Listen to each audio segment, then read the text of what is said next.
Hello, I'm Debbie Bell-Hosking for FinextraTV in Stockholm for NextGen Nordics 2024. And I'm joined by Dr. Hubertus von Poser of PPI. We're going to be talking about how cross-border payments are back on the agenda for banks. Hubertus, welcome. Hi Debbie, nice to be here. Lovely to have you here at NextGen Nordics 2024. Cross-border payments. Let's look at the key drivers. What would you say they are now, and also how they're evolving? Okay, just to focus on some, I think one key driver is politics. It has come back on the agenda with the things happening in the world, and there we see two things evolving. One is back to, let's say, regional or national approaches, and the other one is driven by the G20, is to bring this forward, cross-border. So it's there's two directions going on at the moment and evolving, and we don't know how they will end. Yeah. So that's the key driver in terms of politics, and that's always changing. Yeah.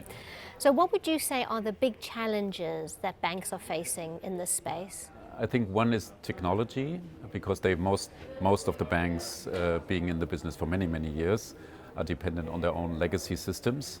And with all the changes in, let's say, data formats like ISO 20022 or other things, compliance challenges, they need to upgrade their technology.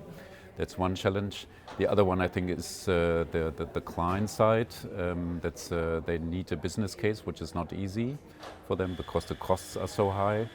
And coming back to my first point, they have legacy systems, but the user, the client, they want an easy-to-use experience, and that's sometimes hard to build if you rely on, let's say, historically built systems. Yeah. So let's look at tackling those challenges now. Yeah. What are banks doing to address these issues? Okay. The first one you started off with was technology. Mm-hmm. Some of them are investing now. They started to invest, especially from a European perspective.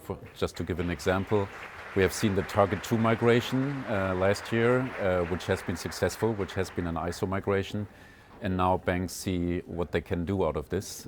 So they start to invest. Others, maybe more the tier 2 and tier 3 banks, they don't have those kind of budgets and maybe not the business case the large banks have. And they are looking for cooperation and partners to stay in the business, but at a more, let's say, cost-driven way. Yeah.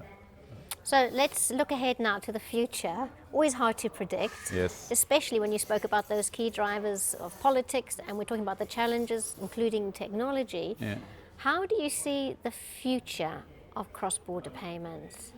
First of all, it's very open. It's very interesting to see. To be honest, I don't really know because, as I said, besides the political, let's say, angles of going back to nationalism and continuing to go global, there's also a technology change coming or challenge coming from CBDCs, so cryptocurrency.